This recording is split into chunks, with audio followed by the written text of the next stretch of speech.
Assalamualaikum warahmatullahi wabarakatuh. Halo Sobat UT, perkenalkan nama saya Viola Atadewi dengan NIM 8603431, program studi PGSD, UPPJJ Universitas Terbuka Palembang. Kali ini saya akan mengerjakan tugas 3 filsafat ilmu. Oke, yang pertama, pilar dalam pendidikan. Pilar dalam pendidikan sama dengan tiang penyangga adalah pondasi utama. Kalau pilar rapuh, seluruh sistem pendidikan nasional bisa roboh. Maknanya bukan cuma bagian, tapi penyangga wajib yang bikin pendidikan berdiri kokoh, seimbang, dan punya arah. 1. Makna pilar sebagai dasar sistem pendidikan nasional. Dalam Undang-Undang Sisdiknas nomor 20 tahun 2003, pendidikan nasional dibangun di atas beberapa pilar biar nggak pincang. 1. Pilar tujuan mencerdaskan kehidupan bangsa, ditambah membentuk manusia beriman, berakhlak mulia. Dan yang kedua, pilar proses, pembelajaran sepanjang hayat, student center, bukan guru center. Dan yang ketiga, pilar perilaku, ada sinergi keluarga, sekolah, masyarakat, atau pusat pendidikan. Yang keempat, pilar nilai, berakar pada budaya bangsa Pancasila. Kalau satu pilar hilang, misal cuma kerja nilai tanpa akhlak, lulusnya pintar tapi rusak, itu ibarat rumah atapnya bagus tapi pondasinya satu doang. Nah, yang kedua, mengaitkan dengan pilar-pilar pendidikan Ki Hajar Dewantara. Ki Hajar Dewantara, Bapak Pendidikan Nasional, punya konsep pusat pendidikan yang justru jadi 3 pilar paling dasar sebelum ada Undang-Undang Sisdiknas. Beliau bilang, pendidikan itu tanggung jawab bersama. Sementara, Ki Hajar Dewantara, Bapak Pendidikan Nasional, punya konsep pusat pendidikan yang justru jadi 3 pilar paling dasar sebelum ada Undang-Undang Sisdiknas. Beliau bilang, pendidikan itu tanggung jawab bersama. Pilar Ki Hajar Dewantara makna sebagai tiang penguat kaitannya dengan sistem pendidikan nasional. Yang pertama dari pihak keluarga, rumah sama dengan sekolah pertama, orang tua sama dengan guru. Guru pertama, fungsinya adalah tanamkan budi pekerti, adab, agama, cinta tanah air, semboyannya ing ngarsa sung tulada, memberi teladan sesuai Undang-Undang Sisdiknas. Pendidikan informal, kalau pilar keluarga rapuh, anak datang ke sekolah tanpa adab, guru susah ngajar, pilar sekolah, masyarakat jadi berat sendiri. Dan yang kedua, pilar perguruan atau sekolah.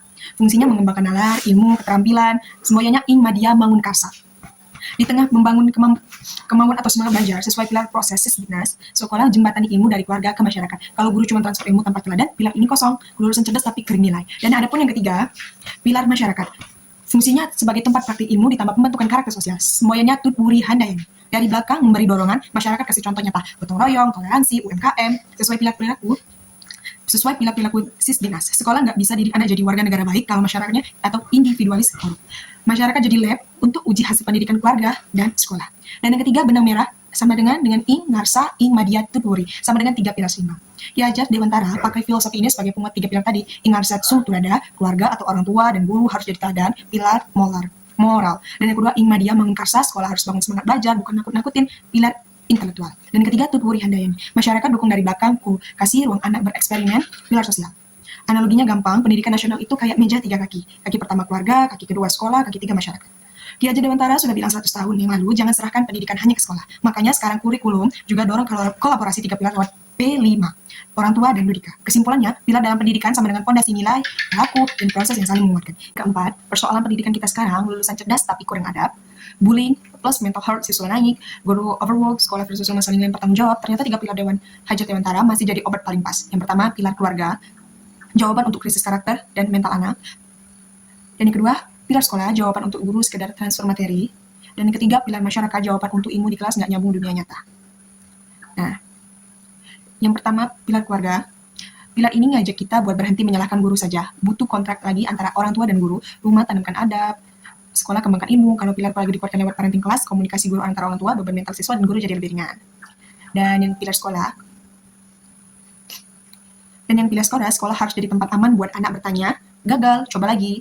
Jadi refleksinya kurikulum merdeka plus P5 itu implementasi pilar ini, pilar sekolah ngajak guru biasa jadi penguasa kelas, atau kita ubah jadi fasilitator merdeka. Kalau sekolah berani kasih ruang guru berinovasi, nggak cuma ngejar nilai UTBK, anak jadi belajar seumur hidup, bukan kambing ujian. Dan yang ketiga, pilar masyarakat.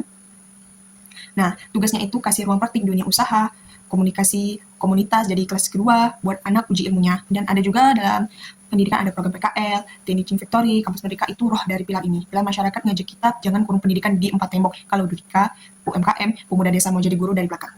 Lulusan langsung nyambung sama kebutuhan bangsa. Nah, 3 benang refleksi, 3 pilar Hajar Dewantara itu resep sama dengan seimbang selama ini pendidikan nasional sering dipincang. 1, kejar pilar sekolah doang, lahir generasi cerdas tapi keren empati. Dan kedua, tuntut pilar keluarga doang atau guru brain out. Dan yang ketiga, lupakan pilar masyarakat, lulusan nggak siap kerja. Kesimpulannya, pilar Ki Hajar bukan nostalgia, dia reminder pendidikan nasional hanya kuat kalau 3 tiang ini sama tinggi. Masalah kita hari ini bukan kurang teori baru, tapi kurang komitmen menjalankan 3 pilar bareng-bareng. Itu saja sekian dari saya. Kalau ada salah kata, saya mohon maaf. Saya akhiri. Wassalamualaikum warahmatullahi wabarakatuh.